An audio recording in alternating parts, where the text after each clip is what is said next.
Hello everyone, my name is Manjit and I am full stack developer and welcome back to my channel guys. मैं अभी इस series में start करने वाला हूँ कि कैसे हम टू वे बाइंडिंग को परफॉर्म कराते हैं एंगुलर प्रोजेक्ट के अंदर। ठीक है, तो मैंने एक फ्रेश प्रोजेक्ट बनाया है जिसमें इसमें क्या होगा कि हम एक नया प्रोजेक्ट बनाएंगे और इसमें हम क्या करेंगे कि टू वे बाइंडिंग को परफॉर्म कराएंगे। तो सबसे पहले जानते हैं कि टू वे बाइंडिंग होता क्या है। ठीक है, तो टू वे बाइंडिंग में होता है ना गाइस कि टू वे बाइंडिंग ये होता है कि टू वे बाइंडिंग जो होता है कॉम्बिनेशन होता है इवेंट बाइंडिंग और प्रॉपर्टी बाइंडिंग का। ठीक है गाइस, तो देखिए क्या होता है इसमें होता है ना गाइस कि टू वे बाइंडिंग में हम क्या करते हैं कि टू वे बाइंडिंग में होता है कि एक इवेंट बाइंडिंग होता है plus property binding equal to NG model equal to way binding हो जाता है। ठीक है, तो देखिए क्या होता है टू वे बाइंडिंग का सिंपल सा मतलब होता है गाइस कि हम जब वैल्यू को हम टीएस यानी कि कंपोनेंट डॉट टीएस यानी कि डायनेमिकली भी वैल्यू को हम चेंज कर सकते हैं। ठीक है, प्रॉपर्टी एट्रीब्यूट को हम डायनेमिकली भी चेंज कर सकते हैं और हम उसको HTML से भी चेंज कर सकते हैं। मतलब समझ में आ रहा है कि ये दोनों साइड से हम मतलब कि दोनों वे से हम किसी डेटा के वैल्यू को सिंक्रोनाइज करा सकते हैं, सिंक कर सकते हैं। ठीक है, यही होता है टू वे बाइंडिंग। जैसे कि हम यहाँ पे जैसे मान लीजिए कि यहाँ पे हम क्या किए कि यहाँ पे हम लिखे HTML। जैसे मान लीजिए कि हम HTML फाइल में HTML लिखें तो ये साथ साथ क्या करेगा कि इसके नीचे भी हमें HTML करके दिखा देगा। यही होता है टू वे बाइंडिंग। ठीक है, तो इसको हम समझेंगे कि क्या मतलब कि एक्चुअली इसका वर्क क्या होता है। ऐसे आप लोग को समझ में नहीं, लेकिन ऐसे आप लोग समझ लीजिए कि टू वे बाइंडिंग मतलब होता है कि जैसे कि टू वे बाइंडिंग मतलब होता है कि बेसिकली ये टू वे बाइंडिंग में use in input type field and any form element where जो like type provide any value of changes any controller value in one side and other side. ठीक है, then same automatically update in our controller variable and vice versa. Okay, मतलब कि जैसे हम कोई यहाँ पे देखिए क्या होता है, एक सेकंड में दिखाता हूँ आपको। यहाँ पे वन नोट में खोलता हूँ और देखिए ये जो मैंने क्यूज ऐप बनाया था एक नया बना के दिखाता हूँ मैं आपको। देखिए बाइंडिंग टू वे। ठीक है, तो देखिए यहाँ पे क्या होता है, थोड़ा मैं बड़ा कर लिया और यहाँ पे मैं एक डोर ले लेता हूँ। देखिए क्या होता है यहाँ पे, जैसे यहाँ पे हमारा एक फॉर्म है, सॉरी थोड़ा अच्छा बनाते हैं। यहाँ पे मान लीजिए कि एक फॉर्म है। ठीक है, और यहाँ पे हमें लिखना है नेम। ठीक है, जैसे मान लीजिए कि नेम मैंने लिख दिया यहाँ पे MOHAN। ठीक है, माउस नहीं है गाइस इसलिए प्रॉब्लम हो रही है, मोहन। ठीक है, सो यहाँ पे इसकी जैसे हम यहाँ पे मोहन लिखे तो इसके नीचे एकदम सेम यहाँ पे सेम मोहन लिख के हमें दे देगा, यहाँ पे सेम फिर मोहन लिख के दे देगा। ठीक है, तो इसका मतलब यही होता है कि जैसे कि हम लाइक फॉर्म के फील्ड में कोई भी वैल्यू को इंटर किए तो तुरंत एट अ टाइम वहाँ पे उसका आउटपुट तुरंत दिखाई दे देगा। ठीक है, अगर उसको जैसे कि यही होता है टू वे बाइंडिंग। ठीक है गाइस, और देखिए टू वे बाइंडिंग क्या होता है यहाँ पे जैसे कि इवेंट बाइंडिंग क्या होता है। इवेंट बाइंडिंग को हम ऐसे करते हैं, इस प्रोसेस के साथ करते हैं, और यहाँ पे प्रॉपर्टी बाइंडिंग को ऐसे करते हैं, प्रॉपर्टी बाइंडिंग को ऐसे करते हैं। ठीक है, और ये दोनों के कॉम्बिनेशन को हम क्या करते हैं कि हम NG मॉडल के साथ दिखाते हैं। ठीक है, NG मॉडल के साथ। ठीक है, तो यहाँ पे थोड़ा लिखने में प्रॉब्लम हो रही है गाइस, तो मैं इसको देखता हूँ कोड में। ठीक है, कोड एडिटर में, तो आपको ये समझ में आ गया होगा कि टू वे बाइंडिंग मतलब क्या होता है। ठीक है, तो टू वे बाइंडिंग मतलब समझ में आ गया क्या होता है।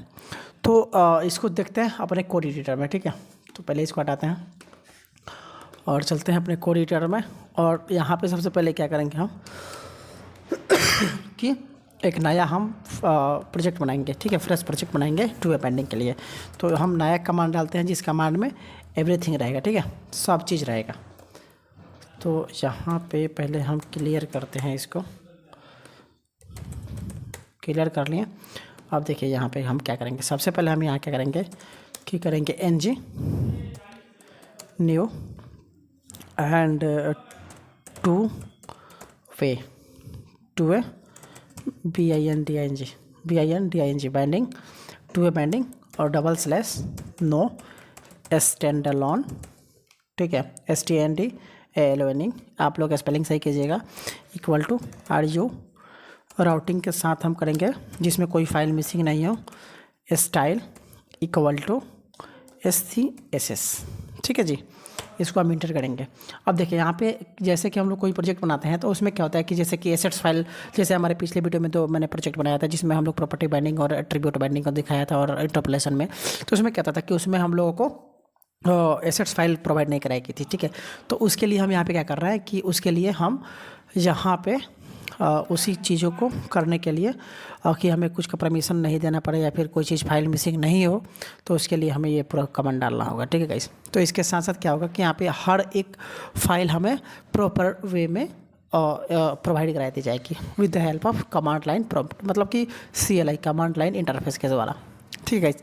तो वेट करते हैं इसके ये होने के लिए, ठीक है। तो थोड़ी देर वेट करनी होगी, तो मिलते हैं, थोड़ा रुक जाते हैं, मिलते क्या है, रुकते हैं, प्रोजेक्ट बना के ही जाएंगे गाइस। सो यहाँ पे हमारा प्रोजेक्ट बन के रेडी हो गया, सक्सेसफुली इनिशियलाइज गिट, ठीक है। अब इसको सबसे पहले हम क्या करते हैं कि यहाँ पे सबसे पहले इसको हम ओपन कर लेते हैं, ठीक है। CD two way BINDING CD to way binding, ठीक है, CD टू वे,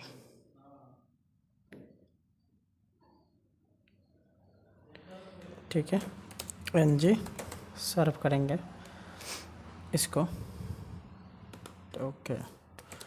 CD करेंगे टू वे BINDING, ठीक है। NG सर्व करेंगे इसको, और यहाँ पे प्रॉपर्टी क्रिएट करेंगे चल के। तब तक ये हो रहा है, तब तक हम चलते हैं अपने SRC फोल्डर के ऐप में, SRC के app inside the app folder में, और हम चलते हैं HTML में। यहाँ पे इसको हम क्लियर करते हैं और यहाँ पे इसको हम पहले वाई कर देते हैं। तब तक ये अपना काम कर रहे थे, तब तक हम अपना काम करते हैं, ठीक है। H1 के साथ हम क्या करेंगे यहाँ पे कि सबसे पहले क्या कर देंगे कि टाइटल, क्योंकि जो हमारा ये TS फाइल में है, इस टाइटल को हम वहाँ पे टू वे बाइंडिंग करके दिखाते हैं, ठीक है। इसको भी हम ओपन कर लेते हैं यहाँ पे app component dot HTML TS, sorry, okay, ठीक है। अब हम चलते हैं, पहले एक ये क्रिएट कर लेते हैं, ठीक है। एक इनपुट फील्ड जहाँ पे क्रिएट करते हैं, ठीक है। तो यहाँ पे एक इनपुट करेंगे और इनपुट के साथ टेक्स्ट लेंगे, ठीक है। ये हमारा इनपुट फील्ड क्रिएट हो गया। अब इसको हम क्या करते हैं,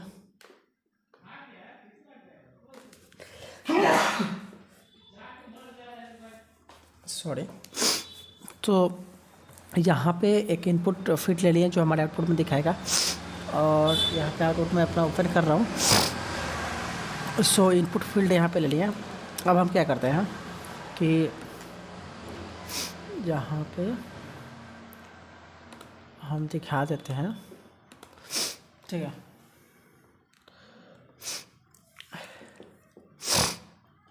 यहाँ पे टू वे बाइंडिंग हो गया। इसको हम क्या करते हैं कि स्टाइल दे देते हैं, टेक्स्ट अलाइनमेंट सेंटर, ठीक है। और ये जो इनपुट फील्ड है यहाँ सबको एक डिव में करते हैं और डिव के कर देते हैं, ठीक है। ऐसे बीच में सब दिखाई देगा, डिव के साथ करते हैं और यहाँ पे स्टाइल लगाते हैं, और इस स्टाइल को ही हम यहाँ से कट करते हैं और यहाँ पे पेस्ट कर देते हैं। इस डिव को यहाँ से हटा के नीचे कर देते हैं, ठीक है जी।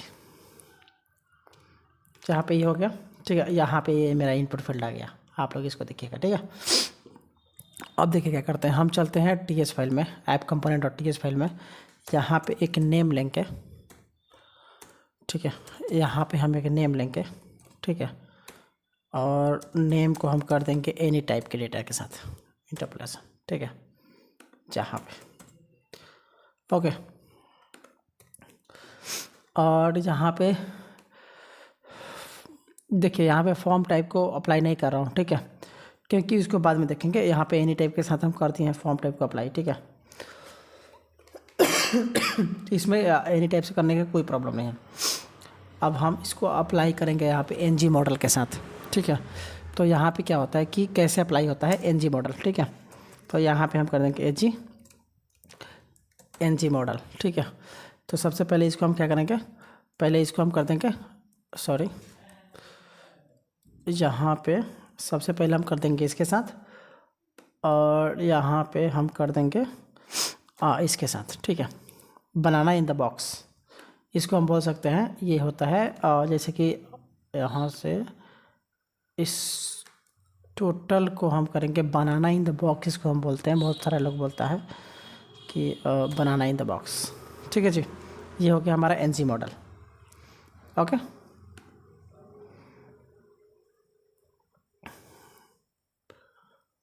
और यहाँ पे एनजी मॉडल के साथ हम अपने जो नेम एनी टाइप के नेम को हम यहाँ पे जो प्रिंट कराए थे वहाँ यहाँ पे आ गया। सो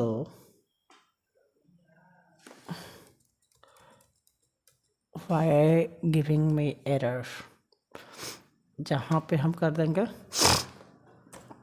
जिसके साथ हम करेंगे एनजी मॉडल,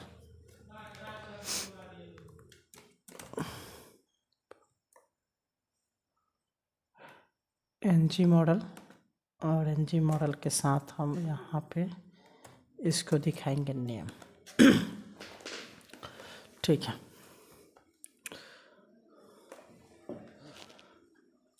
अब यहाँ पे technically to way binding apply हो गई है, ठीक है, बट ये एरर क्यों मिल रहा है ये हमें देखना होगा, ठीक है।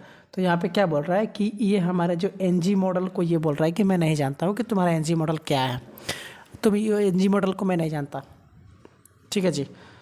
सो यहाँ पे हमें एनजी मॉडल को यहाँ पे करने के लिए सबसे पहले हमें चलना होगा app module dot T S file में, और यहाँ पे बोल करना पड़ेगा इम्पोर्ट समथिंग, ठीक है, फ्रॉम, ठीक है, यहाँ पे, और एंगुलर और फॉर्म्स के साथ यहाँ पे करना होगा, फॉर्म हो गया, और जहाँ पे करना होगा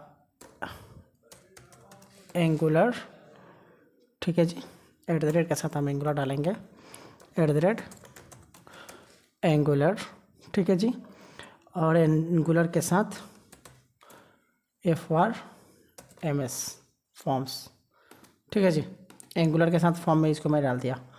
तो अब यहाँ पे क्या करना होगा, यहाँ पे हमें करना होगा एनजी मॉडल को, एनजी मॉडल, ठीक है जी, और यहाँ पे एनजी मॉडल के साथ फॉर्म मॉडल को यहाँ पे करते हैं, सॉरी यहाँ पे मैंने गलत बोला, एनजी मॉडल को नहीं करना है हमें, यहाँ पे करना है फॉर्म्स मॉडल, ठीक है जी।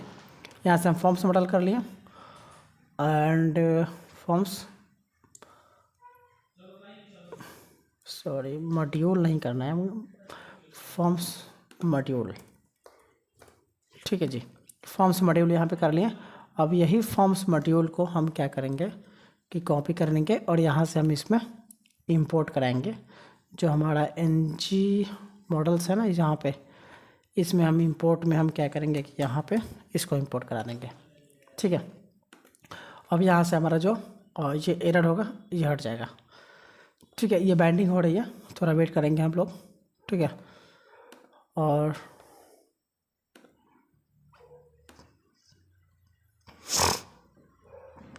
थोड़ा बाइंडिंग में टाइम लेगा, थोड़ा वेट करना होगा, ठीक है।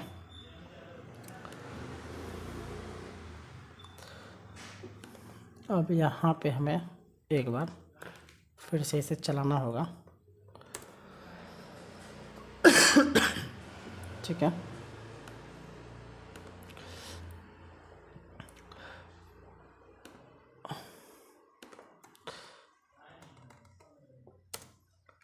ऐप मॉड्यूल, ओ सॉरी गाइस, नहीं ठीक है, app module, sorry, app module dot T S में, एंड यहाँ पे मैंने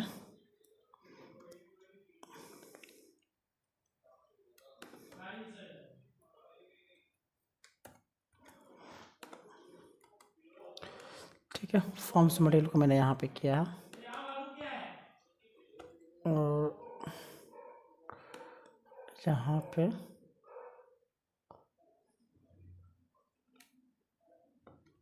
ठीक है, यहाँ पे अब हमारा ये चल गया। ठीक है, अब यहाँ पे कोई एरर नहीं है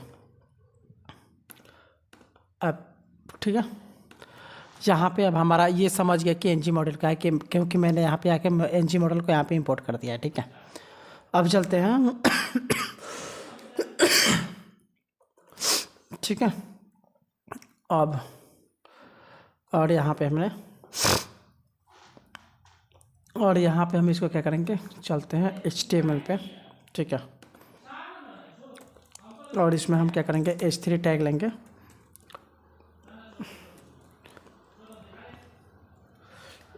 यहाँ पे हम नेम लिख देंगे। ठीक है जी, अब देखिए एक टाइम पे, देखिए हम इसको क्या बताए थे कि एक एट अ टाइम, मतलब कि साथ साथ पे हम जिस जो प्रॉपर्टी को वहाँ पे चेंज करेंगे तो वो प्रॉपर्टी आके यहाँ पे भी चेंज होगी। ठीक है जी, तो यहाँ पे कंपोनेंट, तो ये क्या एरर आ रहा है भाई, कोई एरर नहीं आनी चाहिए थी।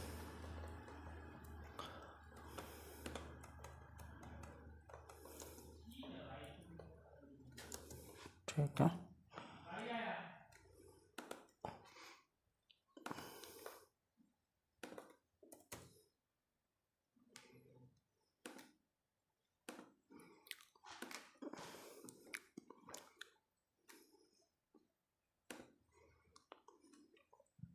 जहाँ पे टेक्स्ट और इनपुट को मैंने यहाँ पे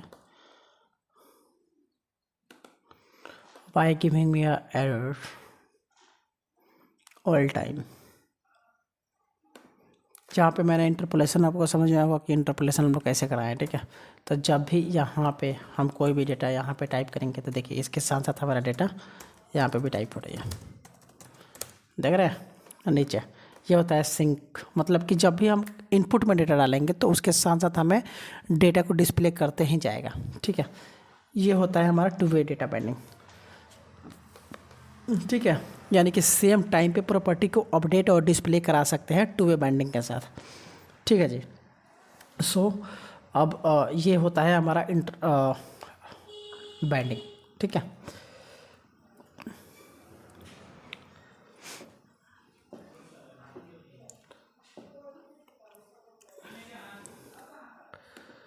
सबसे पहले जब हम डेटा को इंटर किए हैं, इसको समझ लेते हैं कि डेटा को इंटर किया था। सबसे पहले वो कंपोनेंट में गया है, और कंपोनेंट में जाके उसके बाद टीएस फाइल में जाने के बाद, टीएस फाइल के आने के बाद ये हमें HTML पे जाके डिस्प्ले करा है। अब देखिए यहाँ पे हम यहाँ पे टी जो है ना, जहाँ से टीएस फाइल में नेम, यहाँ पे अगर हम नेम लिखते हैं स्ट्रिंग, ठीक है, स्ट्रिंग भी हम नेम लिखते हैं, सॉरी यहाँ पे एनी के साथ ही रखते हैं। ठीक है, तो देखिए क्या होता है, ये होता है हमारा डेटा बाइंडिंग। डेटा बाइंडिंग समझ में आ गया। यहाँ पे देखिए मनजीत कुमार, जो हम यहाँ पे करेंगे वो यहाँ पे दिखेगा। तो बस आज के लिए इतना ही गाइस, मिलते हैं फिर नेक्स्ट वीडियो में। हमें ये डेटा बाइंडिंग को हमें ऐसे ही ये कराना है। सो ठीक है, थैंक यू, और फिर मिलते हैं नेक्स्ट वीडियो में। Like and subscribe my channel and bye bye.